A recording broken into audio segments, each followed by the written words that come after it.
Well, I really don't know what to say other than wow. We've done really well on this issue, and we brought some parts together. So we now have a center console in the car, and it's looking absolutely amazing. Let's see how I got on.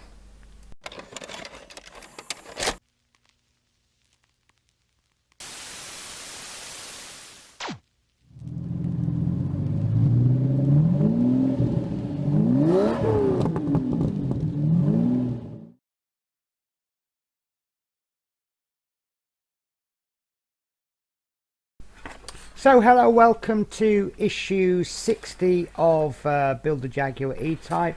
Today we're going to be working on driver's controls, and it looks like it's going to be quite a lot to do despite the parts being quite small and fiddly.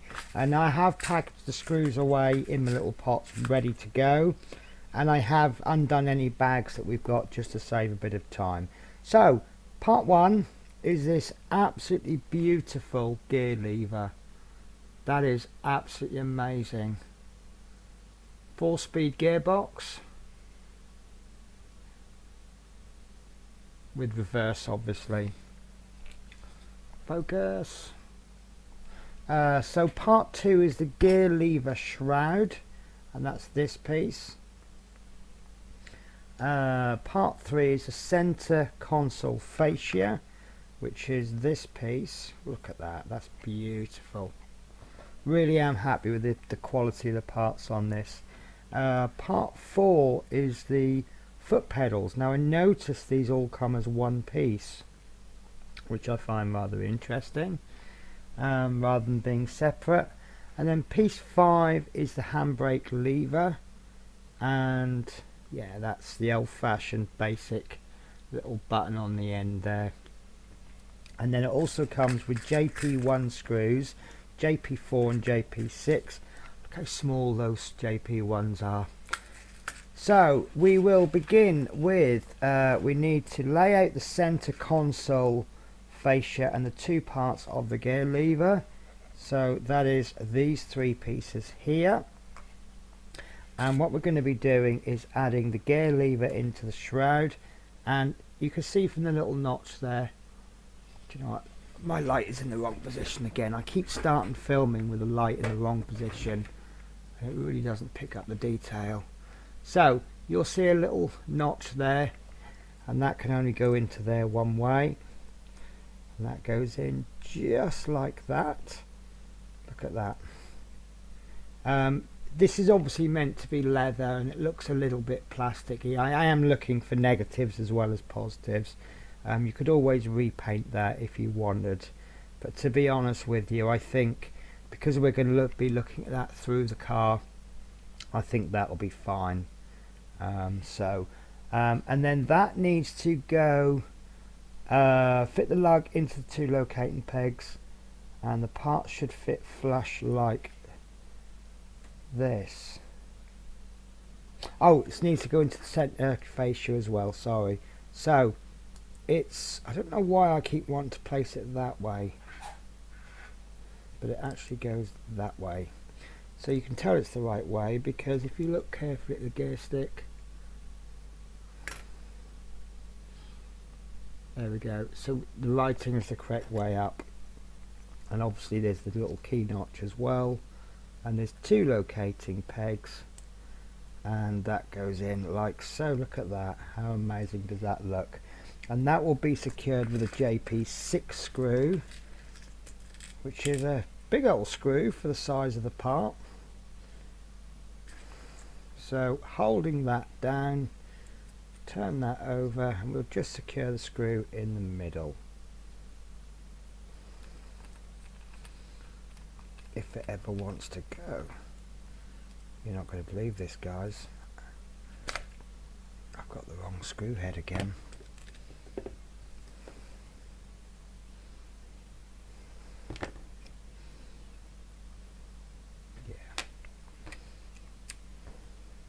Seems that whatever I do, I pick the wrong screwdriver head. There we go. That's a lot better. So you are going to have to hold this gear stick down quite hard until we can get sufficient bite on the screw. but then once it's in, that's brilliant. I'm a little bit troubled by that. Obviously this is a model that we're not playing with, but you know, if you saw this, if this wasn't your model, would you be tempted to go, well look, the gear stick, and then move it and risk snapping it? But other than that, it's fine. So then we need to take the transmission tunnel from issue 59, which is this one if you remember, and we need to place this on there. Now you'll see that there's 3 screw holes, 1, 2, 3, and it's brilliant because of the shape of it and the location of that particular screw hole, you cannot get this in the wrong way. It would look daft trying to put it in that way anyway, but it is all nicely, and that fits like a glove. And that will be secured with 3 JP4 screws. So 1, 2, 3, and I personally would secure the middle one first. Lovely. Then as usual, I've only put this in just enough to bite. Oh, that's interesting.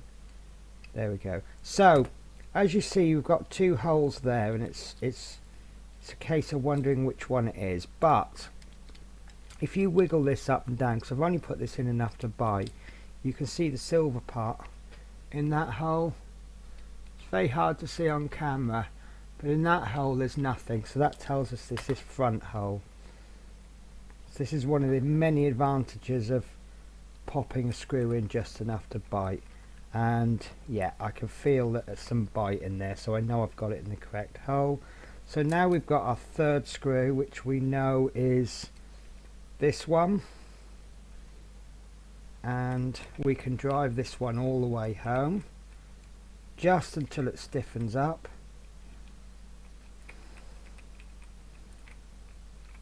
There we go. Perfect.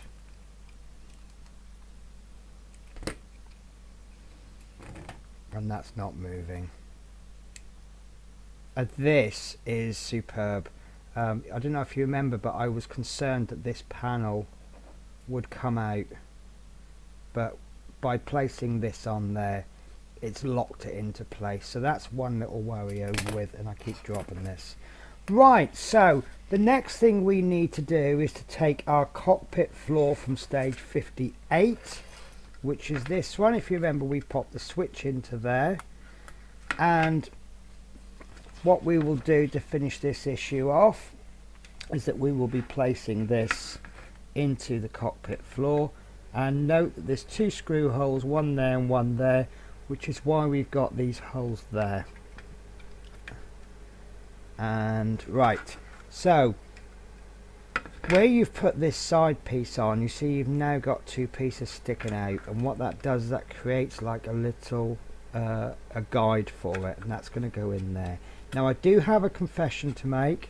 I did look at this before I began filming, and I found that it wasn't a good fit there, and the reason for that was there was a little bit of sprue nub there, and that was just restricting. In fact, actually I've got a piece of the shaving still here, and that was restricting it there. So you may need to just run a bit. That's obviously where these are all made on one big sprue, and it was just cut off. You can see the mark there. So if you do have a bit of trouble fitting, just I ran it down with a knife, but a knife or a piece of sandpaper will do the job equally well. And as you can see, that piece fits in there absolutely perfect.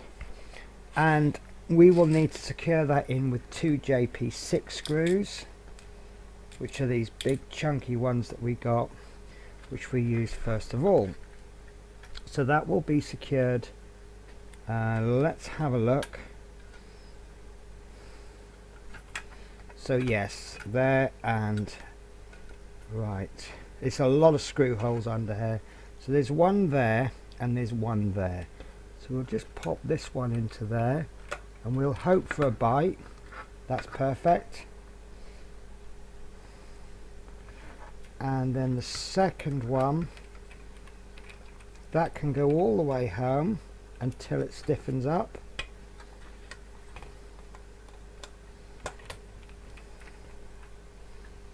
And there we go, and that's in place. Perfect, really happy with that. That's really coming along now, isn't it? So I've just dropped all my screws over, which is why I like them in pots, because only one pot has spilt over. So the next thing we want is to take our foot pedals, noting the pin protruding from the brake pedal center, and this is going to go into this side. Yes, so we have, right, so here we have two small lugs sticking up, and then you can see we've got two recesses in the brake pedals, and we've got a screw hole. So what this is going to do is go up and round that. So as we place that in,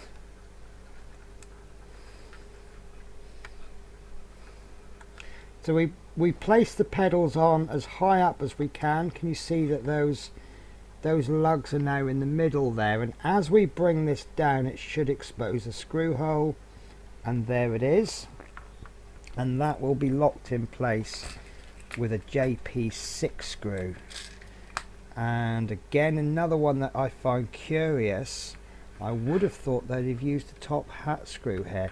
However, I didn't design this, but I can now see, do you know what, that is actually perfect. So I take back what I just said, and the way these are designed, there's actually a little bit of movement on these pedals. How amazing is that? Because this is quite thin plastic and it's still all held in place, so that's actually quite an ingenious design. However, you do not want to over tighten that.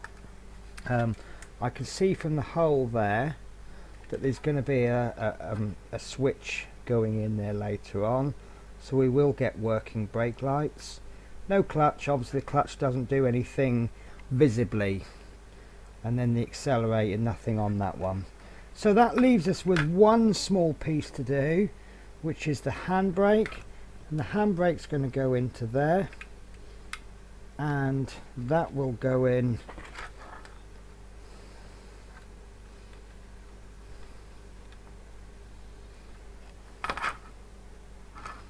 sorry, this is actually quite small and fiddly. There we go. So that's going to go in like so.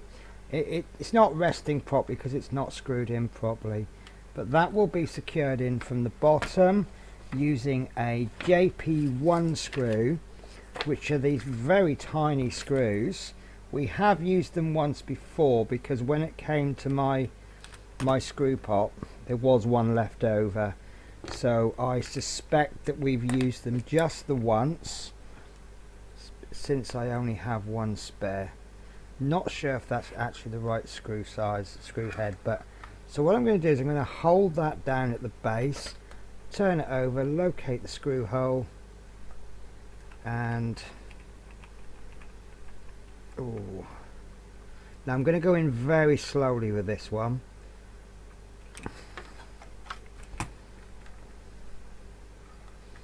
Okay, that is quite a low down. That's actually how it is in the magazine. Personally, I'd rather have that further up, especially if the vehicle's going to be stationary. That would, but I suppose you could modify this, couldn't you, if you wanted? But it's got a handbrake, so it's just that they've forgotten to apply the handbrake. So there we go. Now, how wonderful is that? That is absolutely brilliant. Now that we're starting to get these details in, it looks absolutely fantastic. And I'm really looking forward to the next build. I mean, in all fairness, we are over halfway through. Well, we're about halfway through. I can't remember if this is 120 or 140 issues. But if it's 120 issues, then we are now halfway through. And it doesn't really seem that long since we've been building it. But no, that's issue 60. Now, I have another warning for you guys. If you remember issue 58, we didn't have a magazine with it. Issue 61 through to 64 has arrived, and issue 61 and 64 don't have the instructions, so we may not get them in time. Obviously there's things going on at the moment where things are being slowed down, circumstances beyond our control, so postage is a lot slower even if things did come into stock. So I don't anticipate having the magazines for the next issue and then 4 more issues time. So I am doing my research and looking it up, but yes, but I do know that issue 61 is the seat cushion, micro switch mount and some screws. So yes guys, so thank you very much for watching, and I hope to catch you in the next video. Take care, bye bye.